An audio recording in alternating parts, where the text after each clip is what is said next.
Mega Noticias con Paco Ramírez.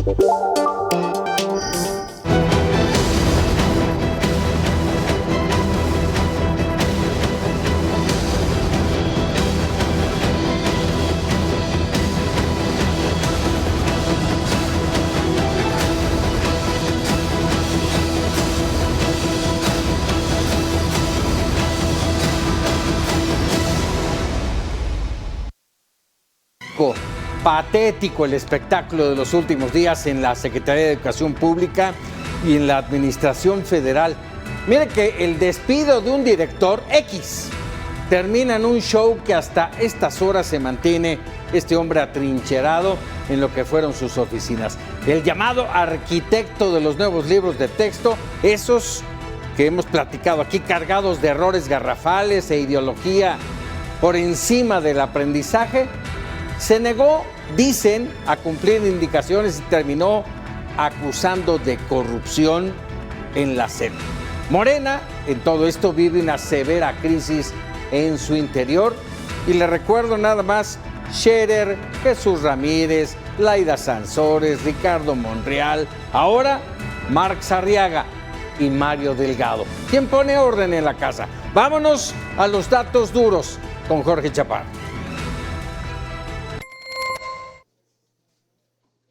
Te ofrezco un dato. En 2013, el gobierno federal, con el concurso de las fuerzas políticas existentes, logró lo que parecía imposible.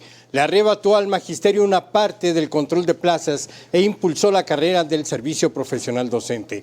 Se le dio autonomía al Instituto Nacional de Evaluación Educativa y se creó el Fondo de Aportaciones para garantizar los pagos al magisterio. Además, creó las escuelas de tiempo completo. Todo con el objeto de fortalecer la educación pública, asegurar la calidad y equidad en el acceso a la educación, reorientar el sistema hacia el aprendizaje del estudiante. Pero vino el triunfo de Morena y en sus primeros días, el gobierno de Andrés Manuel López Obrador dio marcha atrás y creó lo que se ha dado en llamar la nueva escuela mexicana. El gobierno dijo entonces que sus prioridades eran una educación para todos basada en la excelencia de aprendizajes significativos, la revalorización de maestras y maestros, crear entornos educativos dignos y una sana convivencia y, por supuesto, la rectoría del Estado en la educación. El modelo tiene una función reguladora con doble retroalimentación hacia el alumno y hacia el profesor, pero en la realidad esto no funcionó. En cambio, disminuyó la enseñanza de matemáticas y lectura. Los libros de texto gratuito tenían errores, imprecisiones y un desorden temático. Las asociaciones de padres de familia y especialistas advirtieron que los materiales didácticos parecen más un intento de adoctrinamiento político y una visión comunitarista. Los maestros no han sido capacitados adecuadamente y tuvieron que iniciar el año lectivo con muchas deficiencias y tropiezos que los obligaron a abandonar los textos señalados. Este fue el pretexto que utilizó el gobierno para separar de su cargo a Marx Arriaga, responsable de materiales educativos de la Secretaría de Educación Pública. Pero el funcionario se negó a retirarse, argumentando que a él lo puso López Obrador y por tanto no dejaba el cargo. Incluso el titular de la SEP nombró a Nadia López García en su lugar, luego de permanecer atrincherado en su oficina al sur de la Ciudad de México. Finalmente el plazo para abandonarla se cumplió a las 5 de la tarde, esto sin que intervenga la fuerza pública. Desde su oficina comenzaron a sacar cajas con documentos, pero hasta ahora no se ha confirmado su salida del edificio de la SEP. La información que tengo, volvemos al estudio contigo. Así es. Y bueno, establecemos comunicación con Carlos Elizondo de Mayer Serra, profesor de la Escuela de Gobierno del TEC de Monterrey. Carlos, siempre un gusto poder platicar contigo. Déjame decirlo así, patético lo que se vive en la SEP. Se les salió de control el despido de Marx Arriaga y terminó esto en un show político evidenciando las disputas internas. Mira, Paco, yo creo que es algo que no habíamos visto nunca en este país y en pocos, que un funcionario de tercer nivel, director general de una secretaría muy importante, un cargo muy importante, pero tercer nivel, se agarre de la silla como él se agarró. Y yo creo que es un espectáculo. La pregunta es, ¿para quién gana y quién pierde? Y yo creo que en sus términos él debe estar muy satisfecho. Lo que quería mostrar era, uno, que los libros de texto eran importantes. Tan lo logró que la presidenta dijo que no se iban a modificar de forma importante los contenidos. Quería mandarle una señal a su base de que tenía fuerza, capacidad de movilización, que lo sustantivo, horrenda nueva escuela mexicana, se iba a defender. Y lo que más le importa a los políticos, Paco, que es que pues, presencia mediática la ha tenido como nunca en su vida. Oye, de tercer nivel sí, pero qué tan poderoso este personaje que nos deja libros cargados de errores garrafales y la ideología por encima del aprendizaje, con una educación en crisis por décadas. La educación mexicana ha tenido problemas, si lo comparamos con otros países de la región y hablar de los de la OECD, en términos de sus capacidades fundamentales de aprovechamiento, tanto en lógica, español, matemáticas, ni hablar de inglés, que tenemos un rezago horrendo. Había habido mejoras leves, pero había una senda de mejora hasta la llegada de un gobierno que no le importa nada de esto. Entonces, criticarlo porque no aprenden los alumnos, a él no le importa, porque él no está ahí para que los alumnos o sus libros no estaban ahí para que sus alumnos aprendieran matemáticas. Él estaba ahí para que los libros contaran una narrativa. El que el señor racista es Lorenzo Córdoba, el director del INE, el que las elecciones se las robaron, en que los capitalistas son malos. Entonces, en sus términos, él es muy exitoso. Y por eso quería defender que ese trabajo se mantuviera. Y la presidenta, por razones para mí un poco misteriosas, nos ha dicho que no los va a cambiar. Entonces creo que es un reflejo de un gobierno, Paco, que no le interesaba la educación, no era un funcionario poderoso en sí mismo, sino empoderado por quien supuestamente lo trajo al gobierno federal, que es la esposa del expresidente López Obrador, con todo el apoyo para, sin respetar plazos, tiempos, calidad, nada, destruyeron los libros de texto que habían hecho todo eso y más, unos libros de texto con mucha calidad, por unos panfletos que son realmente muy tristes como base de la educación de nuestros hijos.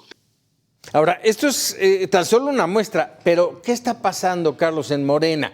Scherer, Jesús Ramírez, Laida Sansores, Ricardo Monreal, Saúl Monreal, ahora Marx Arriaga y Mario Delgado. Como Morena es muy poderoso, quien sea candidato probablemente va a ganar, pero no ha desarrollado el tipo de reglas y mecanismos que el PRI tenía, pues para darle circulación a las élites locales. La presidenta es relativamente débil frente a los gobernadores, aunque jurídicamente la presidenta es muy fuerte, políticamente pues no tiene las capacidades, los operadores para poder imponer esas disciplinas. El tema más evidente es el del nepotismo. La ley está antinepotismo que la presidenta la quería para el 27, se la patearon hasta el 30, acabaron con este acuerdo de que Morena en sus reglamentos no lo iba, es decir, lo iba a imponer desde ahora, porque es muy importante para la presidenta, porque si los poderes políticos de los estados y los municipios se vuelven familiares, este fenómeno de Laida Sansores se acelera, el deterioro de la sociedad civil es mucho mayor, el potencial de abusos es gigantesco. Y esa era una parte muy importante del PRI, que circulen las élites. No solo no hay reelección, sino no dejas a la esposa, al hijo, al papá, perdón, para que realmente otros grupos tengan oportunidades de participar.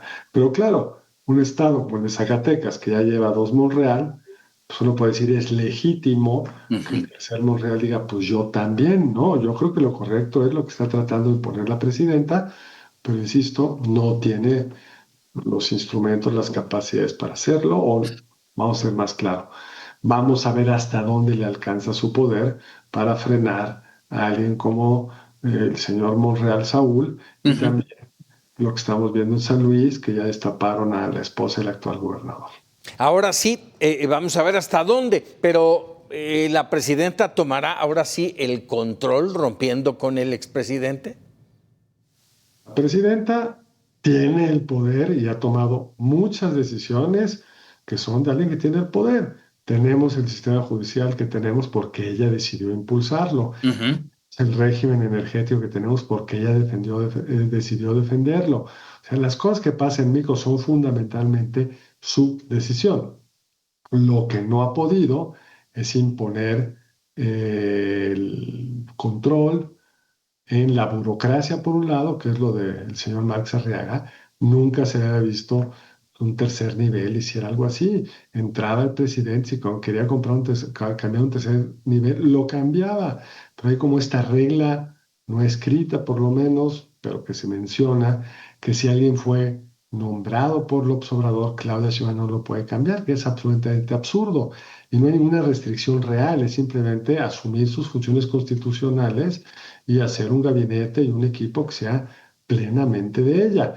Implica operar, implica quizá pisar callos, pero pues es de lo que se requiere para tener pleno control del aparato administrativo. En lo que se refiere a la relación con los otros poderes de la Unión, los líderes del Senado, de la Cámara de Diputados, los gobernadores, etcétera, AMLO jugó una cosa terriblemente perversa, que es a los adversarios de quien ganara, ponerlo en estos lugares clave, las presidencias o los liderazgos de las mayorías de Morena en ambas cámaras.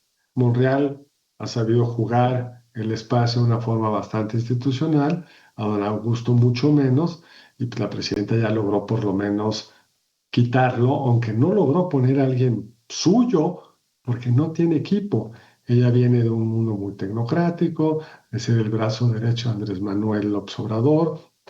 Llegó alcaldesa, a jefa de gobierno y luego a la presidenta montada en el apoyo del López Obrador, entonces no ha ido construyendo el equipo político que le permita tener el espacio para poder ir abriendo cada vez más su influencia dentro de, en este caso, el Poder Legislativo.